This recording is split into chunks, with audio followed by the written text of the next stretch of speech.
ابو لہب کی بیوی کیسی تھی؟ حمالۃ الحطب. ایک مطلب تو یہ چغل خور تھی، رشتوں میں درار ڈالا کرتی تھی، لکڑی ڈالا کرتی تھی، رشتوں کو توڑا کرتی تھی. اس لیے اللہ نے اس کو حمالۃ الحطب کہا. اے میری پیاری ماں بہنوں، اگر ہو سکے تو رشتہ بنانے والی بننا، رشتہ توڑنے والی کبھی نہ بننا، ورنہ ابو لہب کی بیوی کے ساتھ تمہارا حشر ہوگا.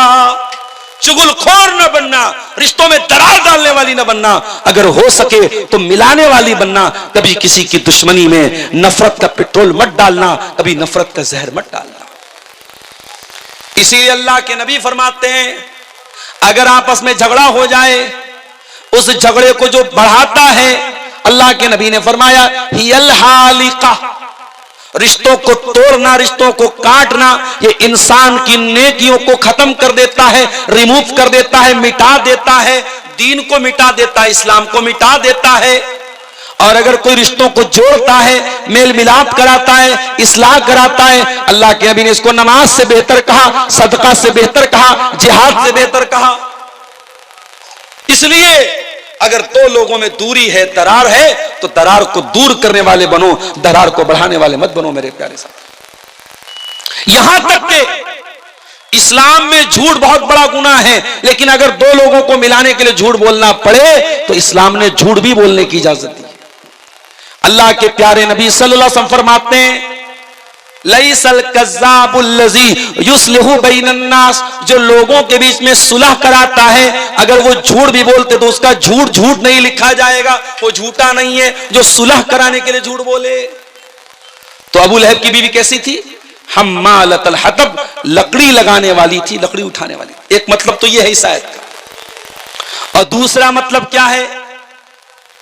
ابو لہب کی بیوی لکڑیاں اکٹھا کرتی تھی، کانٹے اکٹھا کرتی تھی، اور اللہ کے نبی کے راستے میں بچھا دیا کرتی تھی، نبی کو تکلیف پہنچایا کرتی تھی.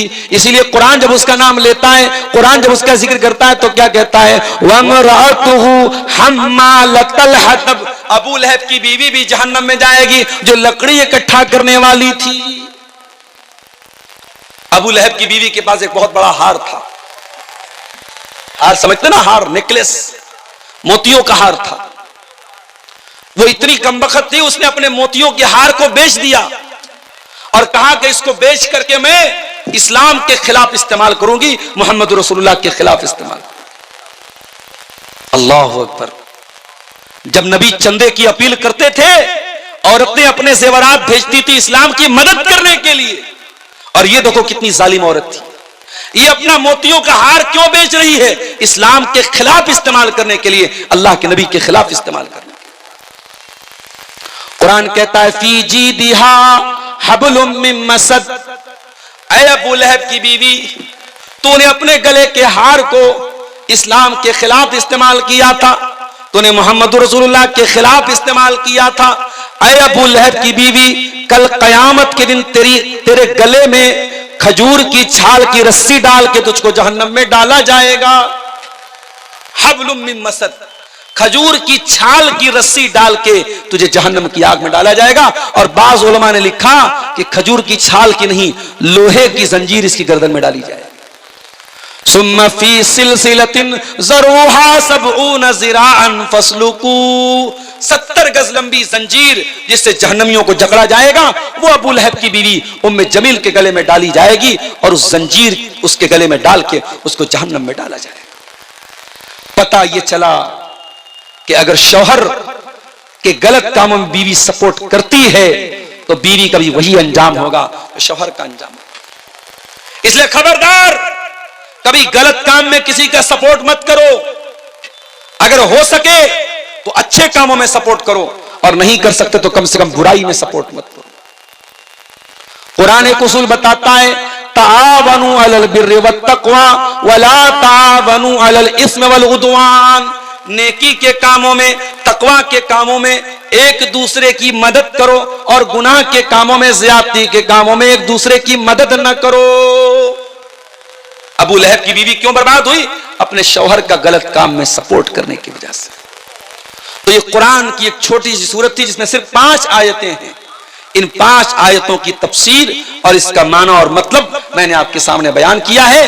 قرآن کی یہ چھوٹی سی سورت ہمیں یہ میسج دے رہی ہے کہ ہم ابو لہب کے جیسے نہ بنیں، ہم اسلام کی مدد کرنے والے بنے، اسلام کا سپورٹ کرنے والے بنے۔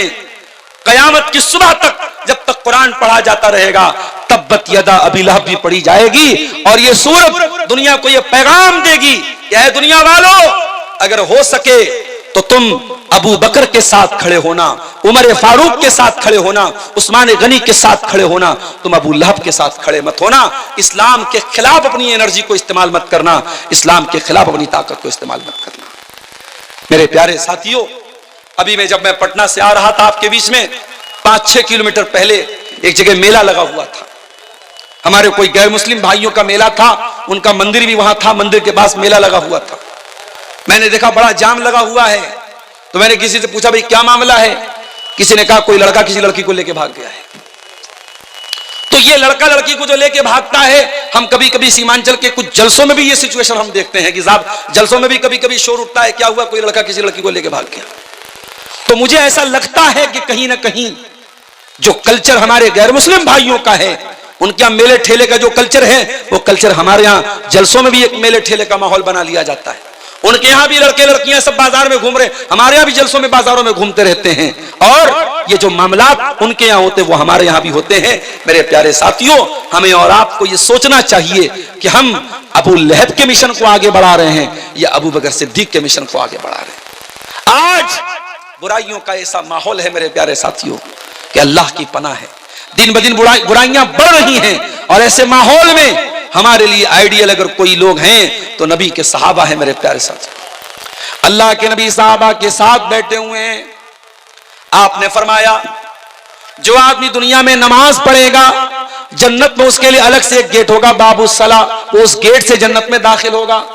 جو دنیا میں بہت زیادہ صدقہ خیرات کرے گا اس کے لیے جنت میں ایک الگ گیٹ ہوگا، باب الصدقہ، وہ باب الصدقہ سے جنت میں جائے گا۔ جو دنیا میں بہت زیادہ نفل روزہ رکھے گا اس کے لیے جنت میں ایک دروازہ ہوگا، باب الریان، وہ باب الریان سے جنت میں داخل ہوگا۔ جنت کے 8 دروازے ہوں گے، نبی نے فرمایا 8 دروازے سے الگ الگ نیکی کرنے والے لوگ جائیں گے۔ حضرت ابو بکر صدیق نے کہا اے اللہ کے نبی، کیا کوئی ایسا بھی ہوگا، کوئی ایسا اللہ کا خوش نصیب بندہ بھی ہوگا جس کو 8 دروازوں سے بلایا جائے، جو صدقہ خیرات بھی خوب کرنے والا ہو، نماز بھی خوب پڑھنے والا ہو، اللہ کی راہ میں جہاد کرنے والا بھی ہو، روزہ رکھنے والا بھی ہو؟ اے اللہ کے نبی، کیا کوئی ایسا بھی ہوگا جس کو 8 دروازے سے بلایا جائے گا؟ آپ نے فرمایا ہاں، ایسے بھی لوگ ہوں گے، وَأَرْجُو أَن تَكُونَ مِنْهُمْ، اور اے ابو بکر مجھے امید ہے کہ ان خوش نصیبوں میں سے تم بھی ہوگے۔ میرے پیارے ساتھیوں، ابو بکر صدیق کا مزاج ایسا تھا۔ آج